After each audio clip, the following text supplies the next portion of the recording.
Hello ಸ್ನೇಹಿತರೆ, ಇದ್ದೀರಾ? ಚೆನ್ನಾಗಿದ್ದೀರಲ್ಲ? ತುಂಬ ವರ್ಷಗಳ ನಂತರ ಕ್ರಿಕೆಟ್ ನೋಡೋಣ ಅಂತ ನೆನ್ನೆ ಮ್ಯಾಚ್ ಆನ್ ಮಾಡಿಬಿಟ್ಟೆ. ಅದರಲ್ಲೂ ಕೂಡ 5 ವರ್ಷದ ಚಾಂಪಿಯನು CSK ಮತ್ತು RR ತಂಡದ ಮ್ಯಾಚ್ ಇದ್ದಿದ್ದು ನೆನ್ನೆ. ಒಂದು ಎಕ್ಸ್ಪೆಕ್ಟೇಷನ್ ಇತ್ತು, ಏನಿದ್ರು ಕೂಡ CSK ಅವರು 5 ವರ್ಷ ಚಾಂಪಿಯನ್ ಆಗಿದ್ದಾರೆ. ಸೊ ಈ ವರ್ಷ ಇಷ್ಟು ಕಳಪೆ ಪ್ರದರ್ಶನ ಮಾಡ್ತಾರೆ ಅಂತ ಯಾರು ಎಕ್ಸ್ಪೆಕ್ಟೇ ಮಾಡಲ್ಲ. ಅದರಲ್ಲೂ ಕೂಡ ಸ್ಟಾರ್ಟಿಂಗ್ ಒಂಚೂರು ಡಿಸಪಾಯಿಂಟ್ ಏನಂದ್ರೆ ಗಾಯ ಆದ ಕಾರಣದಿಂದ ಧೋನಿ ಅವರು ಹೊರಗಡೆ ನಿಂತಿದ್ರು.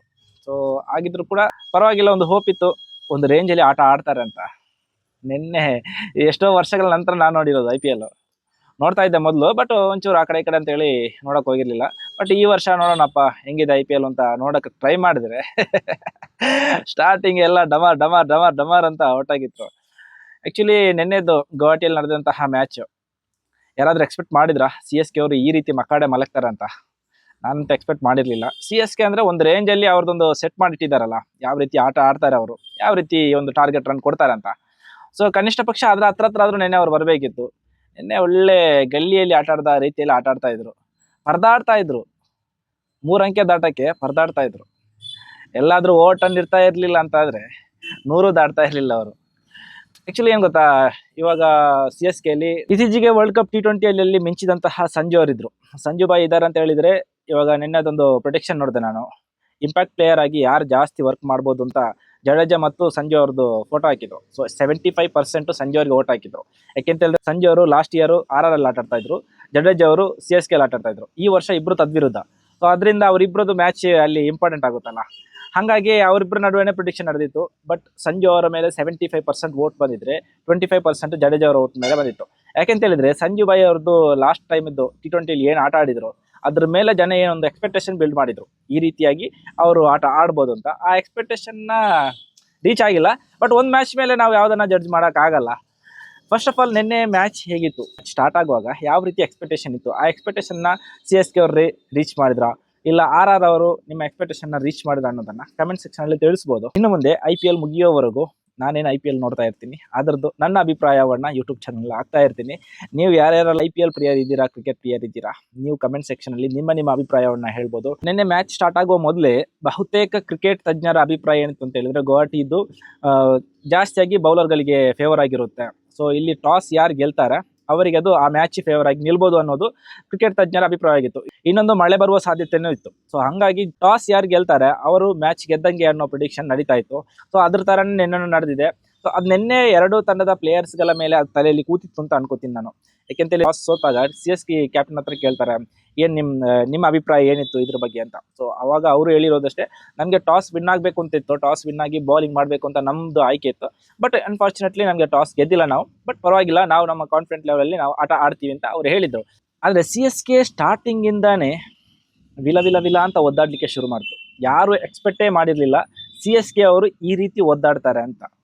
ಒಂದು ವೇಳೆ ಸಂಜು ಅವರ ಮೇಲೆ ತುಂಬಾ ಎಕ್ಸ್ಪೆಕ್ಟೇಷನ್ ಇತ್ತು. ಬಟ್ ಆ ಎಕ್ಸ್ಪೆಕ್ಟೇಷನ್ ಅವರು 2 ಅಂಕೆ ದಾಟಲಿಲ್ಲ. 2 ಅಂಕೆ ದಾಟುವ ಮೊದಲೇ ಡಮಾರ್ ಆಯ್ತು. ಒಂದು 4 ಹೊಡೆದ್ರು. ಒಂದು 4 ಹೊಡೆದಾಗ ಓಕೆ ಫೈನ್, ಎಲ್ಲೋ ಓಪನ್ ಮಾಡ್ತಾರೆ ಅಂತ ಅನ್ಕೊಂಡ್ರು ಜನ. ಶಿಲ್ಲೆಗಳ ಮೇಲೆ ಶಿಲ್ಲೆಗಳು ಬರಲು ಸ್ಟಾರ್ಟ್ ಆಯ್ತು. ಬಟ್ ಅದು ಆ ಒಂದು 4ಗೆನೆ ಸೀಮಿತವಾಯಿತು. ಯಾಕೆಂತ ಹೇಳಿದ್ರೆ ನೆಕ್ಸ್ಟ್ ಸಂಜು ಅವರು ತನ್ನ ವಿಕೆಟ್ ಅನ್ನು ಒಪ್ಪಿಸಿ ಮುಂದಕ್ಕೆ ಹೋಗ್ತಾರೆ. ಬಟ್ ಇಲ್ಲಿ ಇಂಪ್ಯಾಕ್ಟ್ ಆಗಿ ಆಟ ಆಡಿರೋರು ಯಾರು ಗೊತ್ತಾ? ಜಡೇಜಾ ಅವರು.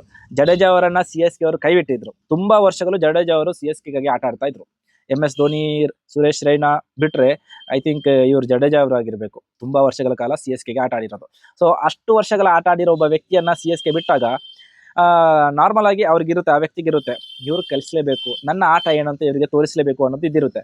ಸೊ ಜಡೇಜಾ ಅವರು ನಿನ್ನೆ ಒಂದೇ ಓವರ್ ಅಲ್ಲಿ, ಅದು ಕೂಡ ಮುಖ್ಯವಾದಂತಹ 2 ವಿಕೆಟ್ಗಳನ್ನ ತೆಗೆಯುವ ಮೂಲಕ ತನ್ನ ಸೇಡನ್ನ ತೀರಿಸಿದ್ದಾರೆ. ನಾನಿಲ್ಲಿ ಸುಮ್ಮನೆ ಹೇಳ್ತಾ ಇರೋದಲ್ಲ ಈ ಮಾತನ್ನ. ಯಾಕೆಂತ ಹೇಳಿದ್ರೆ ಜಡೇಜಾ ಅವರು ಆ ವಿಕೆಟ್ ಅನ್ನ ಪಡೆದುಕೊಂಡಾಗ ಅವರ ರಿಯಾಕ್ಷನ್ ಹೇಗಿತ್ತು, ಆ ರಿಯಾಕ್ಷನ್ ಮೇಲೆನೆ ನಮ್ಗೆ ಗೊತ್ತಾಗುತ್ತೆ ಅವರ ಮನಸ್ಸಲ್ಲಿ ಎಷ್ಟು ತರ ಜಿದ್ದು ಆ ರೀತಿ ಇದ್ದಿತ್ತು ಅಂತ. ಅದು ಕಾಮನ್ ಆಗಿ ಎಲ್ರಿಗೂ ಇದ್ದೇ ಇರುತ್ತಲ್ಲ. ನಮ್ಮನ್ನ ಒಂದು ತಂಡ ಕೈ ಬಿಟ್ಟಾಗ, ಅದು ಕೂಡ ಅಷ್ಟು ವರ್ಷಗಳ ಕಾಲ ಆ ತಂಡಕ್ಕೆ ನಾವು ಆಟ ಆಡಿರ್ತೀವಿ, ಆ ತಂಡಕ್ಕೆ ಇವಾಗ ನಾನು ಬೇಡ ಅಂತ ಆಗಿರ್ತೀನಿ ಅಂತ ಹೇಳುವಾಗ ಕಾಮನ್ ಆಗಿ ಆ ಜಿದ್ದಿದ್ದೇ ಇರುತ್ತೆ. ಸೊ ಅದನ್ನ ನಿನ್ನೆ RR ತಂಡ ಕರೆಕ್ಟ್ ಆಗಿ ಬಳಸ್ಕೊಂಡಿದೆ ಕೂಡ. ಇನ್ನು ನಿನ್ನೆಯ ಮ್ಯಾಚ್ ಅಲ್ಲಿ CSK ಗೆ ಯಾವ್ದೆಲ್ಲ ಮೈನಸ್ ಆಯ್ತು ಅಂತ ಹೇಳಿದ್ರೆ, ಫಸ್ಟ್ ಆಗಿರೋದು ಟಾಸ್ ಸೋತಿರೋದು. ಟಾಸ್ ಸೋತಾಗ್ಲೇ ಅವರ ಮೇಲೆ ಒಂದು ಪ್ರೆಸರ್ ಬಿತ್ತು, ದೊಡ್ಡ ಮೊತ್ತವನ್ನ ಕಲೆ ಹಾಕಬೇಕು. ಯಾಕಂತ ಹೇಳಿದ್ರೆ ಇಲ್ಲಿ ಬೌಲಿಂಗ್ ಪಿಚ್ಚು, ಆ ಬೌಲಿಂಗ್ ಅನ್ನ ಎದುರಿಸಿ ದೊಡ್ಡದೊಂದು ಮೊತ್ತವನ್ನು ಕಲೆ ಹಾಕೋದು ಅಷ್ಟು ಸುಲಭದ ಮಾತಲ್ಲ ಅನ್ನೋದು ಅವ್ರ ತಲೆಯಲ್ಲಿ ಕೂತಿತ್ತು. ಆಯ್ತಾ, ಇವಾಗ ಟಾಸ್ ಲಾಸ್ ಆಗಿದ್ರು ಕೂಡ ಅವ್ರ ಮೇಲೆ ಅದೇ ರೀತಿಯ ಪ್ರೆಸರ್ ಇರ್ತಿತ್ತು. ಯಾಕೆಂತ ಹೇಳಿದ್ರೆ ಫಸ್ಟ್ ಯಾರು ಬ್ಯಾಟಿಂಗ್ ಹೋಗ್ತಾರೆ ಅವರ ಮೇಲೆ ಪ್ರೆಸರ್ ಇದ್ದೇ ಇರುತ್ತೆ. ಯಾಕೆಂತ ಹೇಳಿದ್ರೆ ಎಷ್ಟು ರನ್ ಹಾಕಿದ್ರೆ ಇವರು ಚೇಸ್ ಮಾಡ್ಬೋದು, ಎಷ್ಟು ರನ್ ಮಾಡಿದ್ರೆ ಅವ್ರು ಚೇಸ್ ಮಾಡಕ್ ಆಗಲ್ಲ ಅನ್ನೋ ಲೆಕ್ಕಾಚಾರ ಇರುತ್ತಲ್ಲ. ಸೊ ಅದು ಅಷ್ಟು ನೀಟಾಗಿ ಗೊತ್ತಿರಲ್ಲ ಅವರಿಗೆ. ಎಷ್ಟು ಹೊಡಿತೀವಿ ಅಷ್ಟು ಜಾಸ್ತಿ. ಸೊ ಹಾಗಾಗಿ CSK ಮೇಲೆ ಫಸ್ಟ್ ಅವರಿಗೆ ಪ್ರೆಸರ್ ಬಿದ್ದಿರೋದೇ ಟಾಸ್ ಸೋತ ನಂತರ. ಸೊ ಆ ನಂತರ ಸಂಜು ಅವರು ಆಟ ಆಡಬೇಕಿತ್ತು. ಸಂಜು ಆಟ ಆಡಿಲ್ಲ. ಸಂಜು ವಿಕೆಟ್ ಒಪ್ಪಿಸಿದ ನಂತರ ಯಾರಾದ್ರೂ ಒಬ್ರು ಆರಂಭಿಕ ಆಟಗಾರ ಕ್ರೀಸ್ ಅಲ್ಲಿ ಕಚ್ಚಿ ನಿಲ್ಬೇಕಿತ್ತು. ಬಟ್ ಕ್ರೀಸ್ ಅಲ್ಲಿ ಯಾರು ಕೂಡ ಕಚ್ಚಿ ನಿಂತಂತೆ ಕಾಣಲಿಲ್ಲ. ಎಲ್ಲರೂ ಒಬ್ಬರ ಹಿಂದೆ ಒಬ್ಬರು ಸಂಜು ದಾರಿನೇ ಹಿಡ್ಕೊಂಡು ಹೋದ್ರು. ಅಲ್ಲಿ ಓಟನ್ ಏನಾದ್ರೂ ಸ್ವಲ್ಪ ನಿಂತಿಲ್ಲ ಅಂತಾದ್ರೆ ಖಂಡಿತವಾಗ್ಲೂ CSK 100ರ ಗತಿ ದಾಟ್ತಾನೇ ಇರಲಿಲ್ಲ. ಅದಂತೂ 100%. ನೋಡುವ ಎಲ್ಲರಿಗೂ ಗೊತ್ತಿತ್ತು CSK 100ರ ಒಳಗಡೆ ಆಲ್ಔಟ್ ಆಗುತ್ತೆ ಅಂತ. ಸೊ ಆದ್ರೆ ಓವರ್ಟನ್ ಸ್ವಲ್ಪ ನಿಂತ್ಕೊಂಡು ತಾಳ್ಮೆಯ ಆಟ ಆಡಿದ್ರಿಂದ 36 ಬಾಲಿಗೆ 43 ರನ್ ಅನ್ನ ಇವರು ಓವರ್ಟನ್ ಹೊಡಿತಾರೆ. ಅದು ಬಿಟ್ರೆ ಬೇರೆ ಯಾರು ಕೂಡ CSK ಯಲ್ಲಿ 2 ಅಂಕೆ ದಾಟಿದವರು ಕಾಣಿಸಲ್ಲ. ಕಾರ್ತಿಕ್ ಮತ್ತು ಸರ್ಫರಾಜ್ ತಲಾ 18-17 ತರ ಹೊಡೆದಿದ್ದಾರೆ. ಏನ್ ಹೊಡೆದಿದ್ದಾರೆ ಗೊತ್ತಿಲ್ಲ. ಸರ್ಫರಾಜ್ ಅವರನ್ನ ಇಂಪ್ಯಾಕ್ಟ್ ಪ್ಲೇಯರ್ ಆಗಿ ಅವ್ರು ಕಳಿಸಿರ್ತಾರೆ. ಬಟ್ ಅಲ್ಲೇ ಗೊತ್ತಾಗುತ್ತೆ ಅವರು ಫುಲ್ ವಿಲ ಅಂತ ಕನ್ಫ್ಯೂಸ್ ಆಗಿದೆ. ಟೋಟಲ್ ಆಗಿ ವಿಕೆಟ್ ಮೇಲೆ ವಿಕೆಟ್ ಹೋದಾಗ ಟೋಟಲ್ ಆಗಿ ಅವ್ರ ಕ್ಯಾಪ್ಟನ್ಸಿ ಏನಿರುತ್ತೆ, ಇಲ್ಲ ಮ್ಯಾನೇಜ್ಮೆಂಟ್ ಏನಿರುತ್ತೆ, ಒಟ್ಟಾರೆಯಾಗಿ ಅವ್ರ ಮೇಲೆ ಪ್ರೆಸರ್ ಬಿದ್ದೇ ಬೀಳುತ್ತೆ. ನಿನ್ನೆಯ ಮ್ಯಾಚಲ್ಲಿ CSK ಗೆ ಬಿದ್ದಿರೋ ಫಸ್ಟ್ ಲಾಸ್ ಏನಂತ ಹೇಳಿದ್ರೆ ಟಾಸ್ ಲಾಸ್ ಆಗಿರೋದು. ಅಲ್ಲಿಂದನೇ ಸ್ಟಾರ್ಟ್ ಆಯ್ತು. ಸಂಜೆ ಔಟ್ ಆದ್ರು, ಅವರ ಹಿಂದೆನೆ ಎಲ್ಲರೂ ಹೊರಟೋದ್ರು. ಇನ್ನು ಬೌಲಿಂಗ್ ಅಲ್ಲೂ ಕೂಡ ಅಷ್ಟೇ. ಬೌಲಿಂಗ್ ಅಲ್ಲೂ ಕೂಡ ಯಾರು ಅಂದ್ರೆ ಯಾರು ಮಿಂಚಿಲ್ಲ. ಇನ್ನು ಈ ಕಡೆ RR ಕಡೆ ಬರ್ತಾರೆ ಅಂತ ಹೇಳಿದ್ರೆ RR ಅಲ್ಲಿ ಏನ್ ಬೌಲಿಂಗ್ ಮಾಡಿದ್ದಾರೆ ಅಂತ ಹೇಳಿದ್ರೆ ಸಖತ್ತಾಗಿ ಬೌಲಿಂಗ್ ಮಾಡಿದ್ದಾರೆ. ಇವಾಗ IPL ತುಂಬಾ ವರ್ಷಗಳ ನಂತರ IPL ನೋಡಿ ನಂಗೊಂದು ಕಿಕ್ ಸಿಕ್ಕಿದೆ ಅಂತ ಹೇಳಿದ್ರೆ ಅದು RR ತಂಡದಿಂದ. ವೈಭವ್ ಸೂರ್ಯವಂಶಿ ಏನ್ ಆಟ ಆಡಿದ್ದಾರೆ ಗುರು. ಏನು ಹೊಡೆದ್ರು ಅಂದ್ರೆ 15 ಬಾಲಿಗೆ 50 ರನ್. ಅವ್ರಿಗೆ ಫಿಯರ್ ಅನ್ನೋದೇ ಇಲ್ಲ. ಯಾರು ಬಂದ್ರು ಹೊಡಿಯೋದು, ಯಾರು ಬಾಲ್ ಹಾಕಿದ್ರು ಕೂಡ ಅಷ್ಟೇ ಎರ್ರ ಬಿರ್ರಿ ಹೊಡಿಯೋದು. ಒಂದು ಆಲೋಚನೆ ಮಾಡಿ, ಅಲ್ಲಿ ಎದುರಾಳಿಯಲ್ಲಿ ಬೌಲಿಂಗ್ ಹಾಕ್ತಾ ಇರೋರು ಯಾರು ಸೂರ್ಯವಂಶಿಯ ಸಮಾನ ವಯಸ್ಕರಲ್ಲ. ಅವರೆಲ್ಲ ಕ್ರಿಕೆಟ್ ದಿಗ್ಗಜರು, ಬೇರೆ ಬೇರೆ ಅಂತಾರಾಷ್ಟ್ರೀಯ ತಂಡದಲ್ಲಿ ಆಟ ಆಡ್ತಾ ಇರೋರು, ಎಷ್ಟೋ ಆಟಗಳನ್ನ ಆಡಿದವರು, ಎಷ್ಟೋ ಎಕ್ಸ್ಪೀರಿಯನ್ಸ್ ಇದ್ದವರು. ಆದ್ರೆ ಅಲ್ಲಿ ಬ್ಯಾಟಿಂಗ್ ಮಾಡ್ತಾ ಇರೋ 15 ವರ್ಷದ ಸೂರ್ಯವಂಶಿ. ಆಯ್ತಾ, ಸೊ ಅವ್ರು ಯಾವ ರೀತಿ ಬ್ಯಾಟಿಂಗ್ ಮಾಡ್ತಾ ಇದಾರೆ ಅಂತ ಹೇಳಿದ್ರೆ ನಂಗೆ ಒಂದ್ಸಲ ಅವ್ರ ಬ್ಯಾಟಿಂಗ್ ಪವರ್ ಪ್ಲೇ ಅಲ್ಲಿ ಅವ್ರು ಆಡಿದ ಆಟ ನೋಡುವಾಗ ಒಂದು 10 ವರ್ಷಗಳ ಹಿಂದೆ ಏನೋ ಆರಂಭಿಕ ಘಟ್ಟದಲ್ಲಿ IPL ಅಲ್ಲಿ ಇವರು ಗಿಲ್ಕ್ರಿಸ್ಟ್, ಸನತ್ ಜಯಸೂರ್ಯ, ಸಚಿನ್ ತೆಂಡೂಲ್ಕರ್, MS ಧೋನಿ, ಸುರೇಶ್ ರೈನಾ ಮುಂತಾದವರೆಲ್ಲ ಬಂದು ಪವರ್ ಪ್ಲೇ ಅಲ್ಲಿ ಚೆನ್ನಾಗಿ ಆಟ ಆಡಿ ಇನ್ನಿಂಗ್ಸ್ ಅನ್ನ ಕಟ್ಟಿಕೊಡ್ತಾ ಇದ್ರು.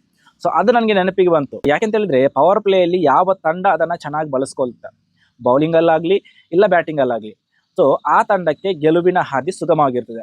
ನಿನ್ನೆಯ ಮ್ಯಾಚ್ ನೋಡಿದ್ರೆ RR ತಂಡ ಬೌಲಿಂಗ್ ವಿಭಾಗದಲ್ಲೂ ತನ್ನ ಪಾರುಪತ್ಯವನ್ನು ಮೆರೆದಿದೆ, ಬ್ಯಾಟಿಂಗ್ ವಿಭಾಗದಲ್ಲಿ ತನ್ನ ಪಾರುಪತ್ಯವನ್ನು ಮೆರೆದಿದೆ. ಪವರ್ ಪ್ಲೇ ಅಲ್ಲಿ ಸೂರ್ಯವಂಶಿ ಅವರು ಎಲ್ಲಿಗೆಲ್ಲ ಬೇಕು ಅಲ್ಲಿಗೆಲ್ಲ ಬಾಲ್ ಅನ್ನ ಕೊಟ್ಟು 6-4 ಅವರೇನು ಸೂರ್ಯವಂಶಿಯ ತಲೆಯಲ್ಲಿ ನಿಂತು ಆರಾಮಾಗಿ ಆಟ ಆಡ್ಬೇಕು ಆ ರೀತಿ ಯಾವುದು ಇರಲಿಲ್ಲ. ಬಂದೆ, ನಾನು ಓಡದೆ, ರನ್ ಆಗ್ತದೆ ಅಷ್ಟೇ. 15 ಬಾಲ್ಗೆ 50 ಮಾಡಿದ್ರು, 52 ರನ್ನಿಗೆ ಕ್ಯಾಚ್ ಕೊಟ್ಟು ಹೊರಟೋದ್ರು. ಆದ್ರೆ ಅಲ್ಲಿ ಇನ್ನೊಬ್ಬರನ್ನ ನಾವು ಮೆಚ್ಚಲೇಬೇಕು. ಯಾರು ಗೊತ್ತಾ? ಜೈಸ್ವಾಲ್ ಅವರು ಇದಾರಲ್ಲ, ಅವರನ್ನ ಮೆಚ್ಚಬೇಕು. ಅವ್ರದ್ದು ತಾಳ್ಮೆಯ ಆಟ. ಈ ಒಂದು ಕಡೆಯಿಂದ ಸೂರ್ಯವಂಶಿ ಅವರು ಆಟ ಆಡ್ತಾ ಇದ್ದಾರೆ, ಹೊಡಿತಾ ಇದ್ದಾರೆ, 6 ಮೇಲೆ 6, 4 ಮೇಲೆ 4 ಹೊಡಿತಾ ಇದ್ದಾರೆ. ಜೈಸ್ವಾಲ್ ಅವರು ಸೂರ್ಯವಂಶಿ ಹೊಡಿತಾ ಇದ್ದಾನಪ್ಪ, ನನಗಿಂತ ಸಣ್ಣವನಲ್ಲಿ ಹೊಡಿತಾ ಇದ್ದಾನೆ, ನಾನು ಅವನಿಗಿಂತ ಏನು ಕಡಿಮೆ ಇಲ್ಲ ಅಂತ ಹೇಳ್ಬಿಟ್ಟು ಅವರು ಎತ್ತಕ್ಕೆ ಹೋಗಿದ್ರೆ ಎಲ್ಲೋ ಒಂದು ಕಡೆಯಲ್ಲಿ ವಿಕೆಟ್ ಹೋಗುವಂತಹ ಸಾಧ್ಯತೆ ಇತ್ತು. ಆದ್ರೆ ಜೈಸ್ವಾಲ್ ಅವರು ತನ್ನ ಅನುಭವ, ಒಂದು ನಾಯಕತ್ವದ ಆಟವನ್ನು ಆಟ ಆಡ್ತಾರೆ ಅಲ್ಲಿ. ಗೊತ್ತಾಯ್ತಾ? ಹೇಗೆಂತ ಹೇಳಿದ್ರೆ ಅಲ್ಲಿ ಸೂರ್ಯವಂಶಿ ಆಟ ಆಡ್ತಾ ಇದ್ದಾರೆ, ಹಿಟ್ ಮೇಲೆ ಹಿಟ್ ಮಾಡ್ತಾ ಇದ್ದಾರೆ ಅಂತ ಹೇಳುವಾಗ ಜೈಸ್ವಾಲ್ ಅವರು ನಿಧಾನವಾಗಿ ಆಟ ಆಡ್ತಾ ಇದ್ದಾರೆ. ಸೂರ್ಯವಂಶಿಗೆ ಬೇಕಾದಂತಹ ಚಾನ್ಸ್ ಅನ್ನು ಕೊಡ್ತಾರೆ. ಅದೇ ರೀತಿ ಸಮಯ ಸಂದರ್ಭ ಸಿಕ್ಕಾಗ ತನ್ನದು ಒಂದು 6, ಒಂದು 4 ಈ ರೀತಿ ಹೊಡಿತಾ ಹೋಗ್ತಾರೆ. ಸೊ ಇದು ಜಾಡ್ಮೆಯ ಆಟ. ಈ ಇನ್ನಿಂಗ್ಸ್ ಕಟ್ಟೋದಂದ್ರೆ ಇದೇ ರೀತಿ, ನಾನು ಹೊಡಿತೀನಿ ನೀನು ಹೊಡಿತೀನಿ ಅಂತ ಹೇಳಿದ್ರೆ ಅಲ್ಲಿ ಬೌಲರ್ಗಳೇನು ಸುಮ್ಮನೆ ಕೂರಲ್ಲ. ಯಾವ್ದಾದೊಂದು ಟೆಕ್ನಿಕ್ ಯೂಸ್ ಮಾಡ್ಕೊಂಡು ಯಾರಾದ್ರೂ ಒಂದು ವಿಕೆಟ್ ಅಂತ ತೆಗೆದ್ರೆ ಅಲ್ಲಿ ಇನ್ನಿಂಗ್ಸ್ ಮುರಿತಾ ಹೋಗುತ್ತೆ. ಪಾರ್ಟ್ನರ್ಶಿಪ್ ಒಂದ್ಸಲ ಕಟ್ ಆಯ್ತು ಅಂತಂದ್ರೆ ಅಷ್ಟು ಈಸಿಯಾಗಿ ಅದನ್ನ ಕಟ್ಟಕ್ಕಾಗಲ್ಲ. ಇವಾಗ CSK ಅವರು ಆಗಿರೋದಷ್ಟೇ ಅಲ್ವಾ, ಸ್ಟಾರ್ಟಿಂಗ್ ಪಾರ್ಟ್ನರ್ಶಿಪ್ ಡಮಾರ್ ಆಯ್ತು, ಆಮೇಲೆ ಯಾರಿಗೂ ನಿಲ್ಲಕ್ಕಾಗಿಲ್ಲ. ಒಂದರ ಹಿಂದೆ ಓಡಕೋಯ್ತು. ಇನ್ನೊಂದು ಆಲೋಚನೆ ಮಾಡ್ಬೇಕಾಗಿರೋದು ಏನ್ ಗೊತ್ತಾ? ಕ್ರಿಕೆಟ್ ಅಲ್ಲಿ ಒಂದು ಕ್ಯಾಚ್ ಇಡೀ ಮ್ಯಾಚ್ ಅನ್ನ ಬದಲಾವಣೆ ಮಾಡ್ಬೋದು. ಯಾಕೆಂತ ಹೇಳಿದ್ರೆ ವೈಭವ್ ಸೂರ್ಯವಂಶಿದ್ದು ಆರಂಭದಲ್ಲಿ ಫಸ್ಟ್ ಬಾಲ್ ಅಲ್ಲ ಸೆಕೆಂಡ್ ಬಾಲ್ ಅಲ್ಲಿ ಒಂದು ಕ್ಯಾಚ್ ಇತ್ತು. ಬಟ್ ಅದು ಅಷ್ಟು ಈಸಿಯಾಗಿರ್ಲಿಲ್ಲ. ಆ ಕ್ಯಾಚ್ ಅನ್ನ ಎಲ್ಲಾದ್ರೂ ರಿಸ್ಕ್ ತಗೊಂಡು ಆಚೆನ ಏನಾದ್ರೂ ಕೀಪರ್ ಹಿಡಿದಿದ್ರೆ ಇಷ್ಟೆಲ್ಲ ಆಗ್ತಾ ಇರಲಿಲ್ಲ. ಯಾಕೆಂತ ಹೇಳಿದ್ರೆ ಆರಂಭದಲ್ಲೇ ಒಂದು ವಿಕೆಟ್, ಅದು ಕೂಡ ವೈಭವ್ ಸೂರ್ಯವಂಶಿ ಅಂತಹ ಹಿಟ್ಟರ್ನ ವಿಕೆಟ್ ಹೋಯ್ತು ಅಂತಂದ್ರೆ RR ಮೇಲೆ ಒತ್ತಡ ಇರುತ್ತೆ. ಅಲ್ಲಿ ಜಡೇಜಾ ಇದ್ದಾರೆ, ಉಳ್ದವ್ರು ಇದ್ದಾರೆ, ಇಲ್ಲ ಅಂತಲ್ಲ, ಬಟ್ ಆರಂಭದಲ್ಲಿ ಒಂದು ಆಘಾತ ಕೊಟ್ರೆ ಒಂಚೂರು ಒತ್ತಡ ಕೊಟ್ಟಂಗಾಗುತ್ತೆ. ಈ ಕಡೆ ಬೌಲರ್ಗಳಿಗೆ ಒಂದು ಹಿಡಿತ ಸಿಕ್ಕಂಗಾಗುತ್ತೆ. ಸೊ ಬಟ್ ಇವ್ರು ಏನ್ ಮಾಡಿದ್ರು, ಕ್ಯಾಚ್ ಮಿಸ್ ಮಾಡಿದ್ರು, ಜೊತೆಗೆ ಅಲ್ಲಿ 4 ಅನ್ನು ಕೂಡ ಕೊಟ್ಟರು. ನಿನ್ನೆ CSK ನೀವು ಗಮನಿಸಿದ್ರೆ ಏನೋ ಗೊತ್ತಿಲ್ಲ, CSK ಯಲ್ಲಿ ಬರೀ ಬೌಲಿಂಗು ಬ್ಯಾಟಿಂಗ್ ವಿಭಾಗ ಅಲ್ಲ, ಫೀಲ್ಡಿಂಗ್ ವಿಭಾಗದಲ್ಲೂ ಕೂಡ ವೈಫಲ್ಯವನ್ನು ಕಂಡಿದ್ದಾರೆ ಅವರು. ಅದು ಏನು ಒತ್ತಡ ಇತ್ತೋ ಏನೋ ಗೊತ್ತಿಲ್ಲ. ಬಟ್ ನಿನ್ನೆ CSK ತರಾನೇ ಆಟ ಆಡೇ ಇಲ್ಲ ನಾವು ನೋಡೋ ತರ. ಇದಕ್ಕಿಂತ ಮೊದಲೆಲ್ಲ ನೋಡಿದಂತಹ CSK ಟೀಮ್ ಇತ್ತಲ್ಲ, ಅದು ಇಷ್ಟು ಲೂಸ್ ಟೀಮ್ ಆಗಿರ್ಲಿಲ್ಲ. ಬಟ್ ನಿನ್ನೆ ಏನೋ ಗೊತ್ತಿಲ್ಲ CSK ಅವ್ರಿಗೆ ಏನು ಒತ್ತಡ ಇತ್ತು, MS ಧೋನಿ ಅವ್ರು ಇಲ್ಲ ಅಂತನ ಏನೋ ಗೊತ್ತಿಲ್ಲ. ಬಟ್ ಒಟ್ಟಾರೆಯಾಗಿ CSK ತಂಡದ ಒಳಗಡೆ ಒಂದು ಕಾನ್ಫಿಡೆಂಟ್ ಲೆವೆಲ್ ಏನಿತ್ತು, ಆ ಕಾನ್ಫಿಡೆಂಟ್ ಲೆವೆಲ್ ನಿನ್ನೆ ಮ್ಯಾಚ್ ಅಲ್ಲಿ ಅಂತ ಕಾಣಲಿಕ್ಕೆ ಸಾಧ್ಯ ಆಗಿರ್ಲಿಲ್ಲ. ಸೊ ಫಸ್ಟ್ RRಗೆ ವರದಾನ ಆಗಿರೋದು CSKಗೆ ಲಾಸ್ ಆಗಿರೋ ಒಂದು ಟಾಸ್ ಇಂದ. ಎರಡನೇದು ಬ್ಯಾಟಿಂಗ್ ವಿಭಾಗಕ್ಕೆ ಬಂತು ಅಂತಾದ್ರೆ ಸಂಜು ಬಾಯ್ ಔಟ್ ಆಗಿರೋದು, ಉಳಿದಂತೆ ಅವರ ಹಿಂದೆ ಹೋಗಿರೋದು. ಮೂರನೇದು ವೈಭವ್ ಸೂರ್ಯವಂಶಿದು ಕ್ಯಾಚ್ ಡ್ರಾಪ್ ಆಗಿರೋದು. ಎಲ್ಲಾದ್ರೂ ವೈಭವ್ ಸೂರ್ಯವಂಶಿದು ಕ್ಯಾಚ್ ಏನಾದ್ರೂ ಹಿಡ್ತಿದ್ರೆ ಮ್ಯಾಚ್ ಒಂದು ರೇಂಜ್ ಅಲ್ಲಿ ಅವ್ರ ಕೈಯಲ್ಲಿ ಇರ್ತಿತ್ತು. ಯಾಕೆಂತ ಹೇಳಿದ್ರೆ 15 ಬಾಲ್ಗೆ 50 ರನ್ ಹೊಡೆದು ಅವ್ರು ಹೋಗಿದ್ದಾರೆ ಮನುಷ್ಯ, ಗೊತ್ತಾಯ್ತಾ? 15 ಅವ್ರಿಗೆ ಏನೋ ಅದನ್ನ ಮೊನ್ನೆ 27 ತಾರೀಕಿಗೆ 15 ವರ್ಷ ಸೆಲೆಬ್ರೇಷನ್ ಆಗಿರೋದಂತೆ. ಏನ್ ಹೊಡೆದಿದ್ದಾರೆ ಅಂತ ಇಲ್ಲ. ಮುಂದ್ಗಡೆ ಇದ್ದವರು ಎಷ್ಟು ದೊಡ್ಡ ಬೌಲರ್ಗಳು ಏನ್ ಲೆಕ್ಕಕ್ಕೆ ತಗೊಳ್ಳಲ್ಲ, ಹೊಡಿಯೋದಷ್ಟೇ ಅವ್ರ ಲೆಕ್ಕ. ಇವಾಗ ಅವ್ರು ಲಾಸ್ಟ್ ನಿನ್ನೆ ಮ್ಯಾಚ್ ಎಲ್ಲ ಮುಗ್ದ ನಂತರ ಕೇಳಿದ್ರು, ನಿಮ್ಗೆ ನಿಮ್ಮ ಹಿರಿಯರು ಇವಾಗ ಕುಮಾರ್ ಸಂಕರ್ ಅವರು ಇವರೆಲ್ಲ ಇದ್ರಲ್ಲ, ಸೊ ಅವರೆಲ್ಲ ನಿಮ್ಗೇನು ಏನೋ ಸಜೆಷನ್ ಏನಾದ್ರು ಕೊಟ್ಟ, ನೋಡ್ಕೊಂಡು ಹೊಡಿಯಪ್ಪ ನೀವು ಆ ರೀತಿ ಎಲ್ಲ ಎತ್ತಬಾರ್ದು ಬ್ಯಾಟನ್ನ ಅಂತ.